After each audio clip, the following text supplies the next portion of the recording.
Hi, I'm Sonya White Jaguar. Welcome to this edition of White Jaguar Wednesdays, my semi-monthly series where I discuss spiritual subjects inspired by your questions. Today is the fourth and final video in the series where I'm reading the free book I wrote as a tribute to Alan Rickman, titled A Spiritual Perspective on Cancer, the Disease That Took Alan Rickman's Life. Let's jump right into it. As promised, today I'll reveal what I believe caused Alan's pancreatic cancer. If we, as spiritual healers, can identify the underlying causes of and natural solutions for specific conditions, as Anthony William has done with the Epstein-Barr virus, then we can share our knowledge to help one another. We can look for ways to collaborate with medical professionals, the way the medicine man and the Navajo doctor worked together in the opening quote I shared.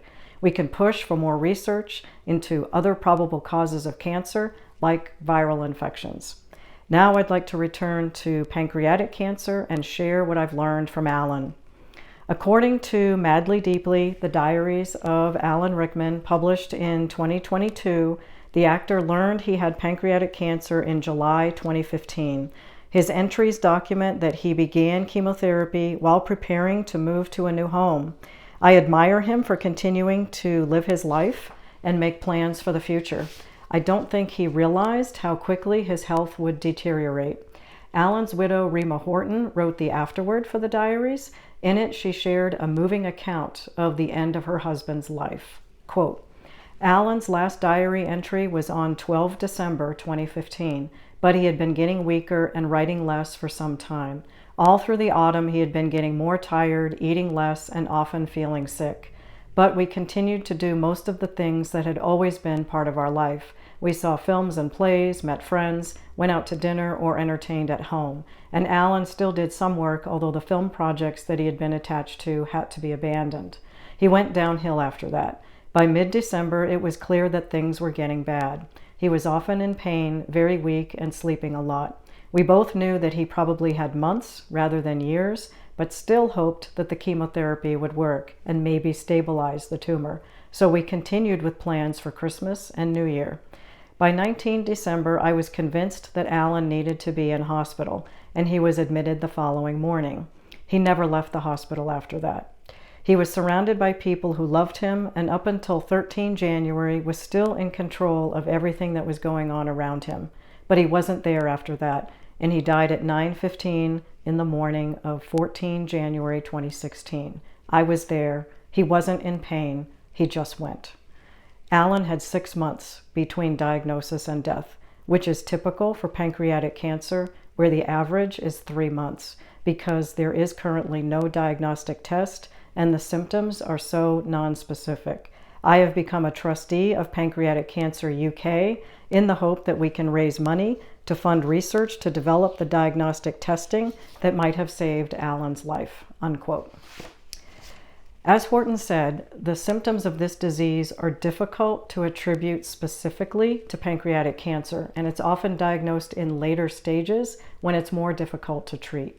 Therefore, it's important to be aware of the most common symptoms, which include abdominal and back pain, jaundice, weight loss, bloating or swelling in the abdomen, loss of appetite, fatigue, and sudden onset diabetes. To hear Horton speak of her involvement with Pancreatic Cancer UK, watch the short YouTube video titled Pancreatic Cancer UK Lost Voices Campaign, Truly Madly Deeply Screening, released on May 19, 2022, after the launch of the Lost Voices Fund to raise donations for pancreatic cancer research. I recently had dinner with an old colleague who mentioned she'd attended a friend's funeral that morning. She said the woman had died unexpectedly. When I asked what happened, she said her friend had pancreatic cancer. Sadly, the woman had been diagnosed only 4 months prior to her death. As Alan's widow said in the above quote, that's not uncommon with this form of cancer. After all the research I'd done, I asked Alan if he would speak with me about pancreatic cancer, and he said yes. When I asked if his disease had been caused by the Epstein-Barr virus, he said no. He went on to say that the virus that caused his cancer was in the herpes family, like EBV, but it wasn't that particular virus. Then I opened the internet on my computer to read about other herpes viruses. I learned that more than 100 have been identified, but only 8 infect humans, according to conventional medicine. EBV was listed among the 8, and I'm willing to bet there are many more that haven't been identified yet. Based on my conversation with Alan, my sense is that the specific virus that caused his disease has yet to be given a name by the medical community. Afterward, Alan asked me to go to the bookcase in my meditation room where my essential oil collection is stored. He guided me to one of the bottles and told me to read the ingredients.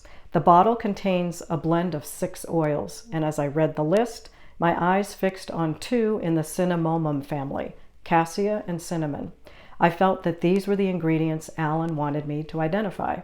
Then he said a very strong blend of cinnamomum oils would have neutralized the virus I had.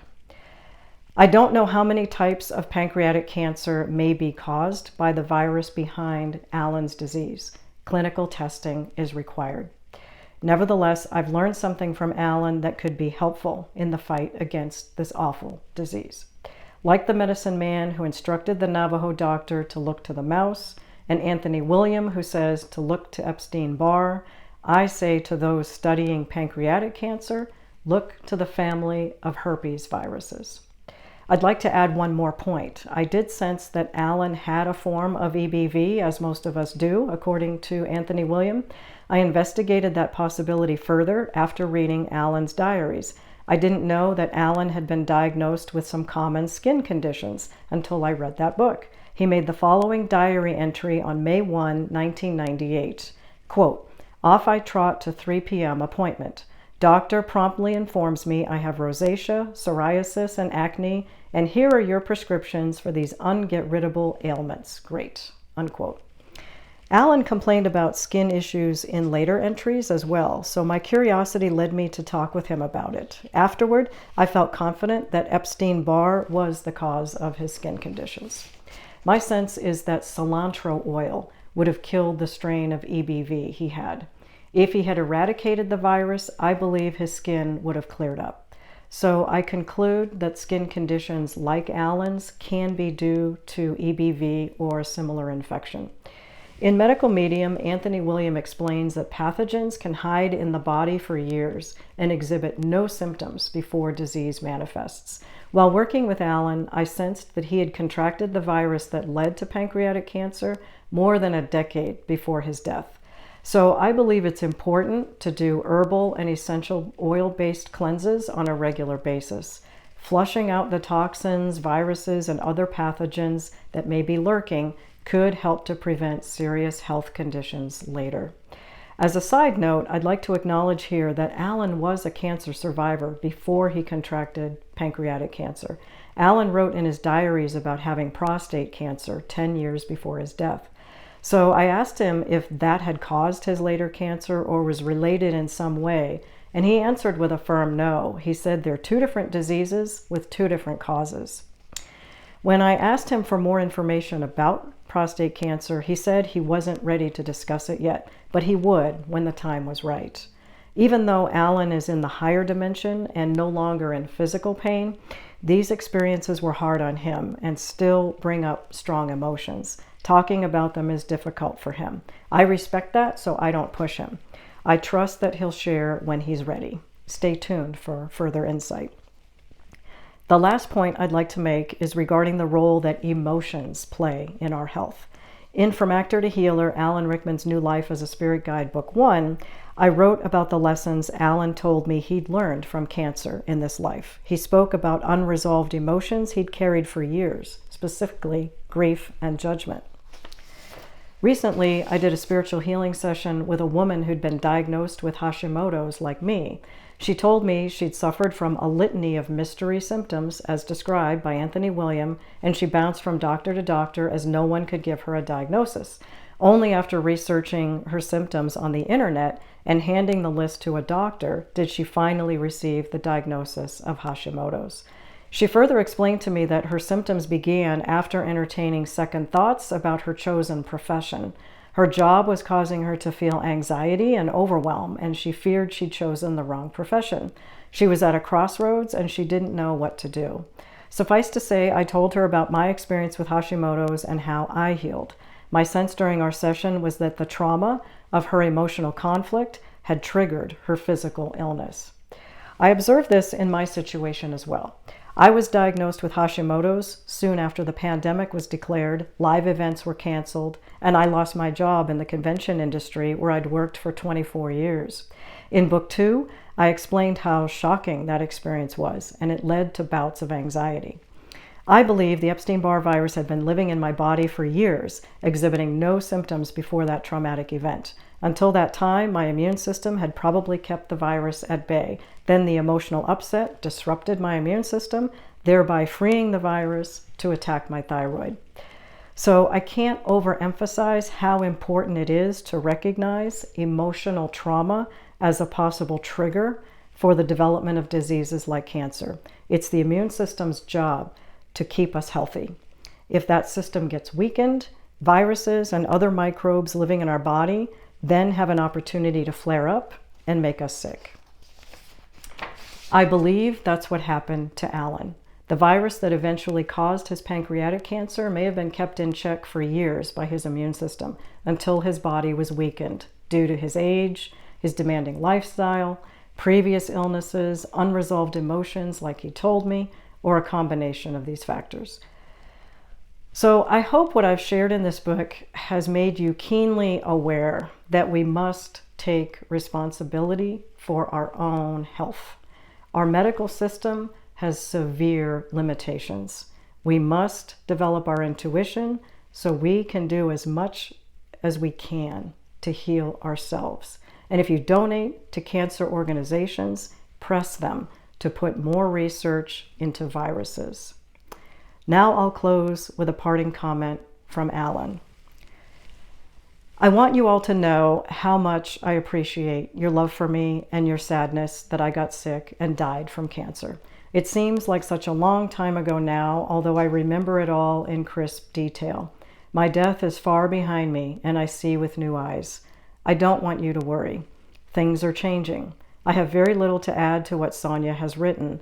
I want you to take the information seriously. New insights are occurring all the time, so expect the knowledge in this area to continue to evolve. Enlightenment is dawning on people all over the world, and I believe answers will be forthcoming that will help to usher in a new era of healing. Know that I am encouraged by what I see. You are a powerful healer, believe that. You have the ability to spread love, joy, healing, enlightenment, and justice. These are the most important qualities to cultivate if you wish to effect change, either in your own life or in the lives of others. I want you to continue to live your life spreading as much love and joy as you can. Share the lessons you've learned. Don't hold back, because you don't know who you may influence with your words and how many people you may help. Thank you, Alan. Thank you for everything. All right, that's a spiritual perspective on cancer. I hope you found the book helpful. You can read the book in its entirety on Wattpad, along with all of my other free books. You don't need a Wattpad account to access them. The link is in the description box below. Stay tuned for more. I'm working on several spiritual books and romances. I'm only just beginning this journey as a writer, and I have lots more to share. Be sure to subscribe to my channel if you haven't already. If you have a question that you'd like answered in a future video, leave a comment below or email me at sonya@sonyawhitejaguar.com. And if you'd like to receive my free newsletter, which I send out twice a month, you can subscribe on my website, sonyawhitejaguar.com. I channel inspirational messages from Alan and share writing updates, and you'll receive a free meditation guide as well. Thanks so much for watching. I appreciate your support. See you next time.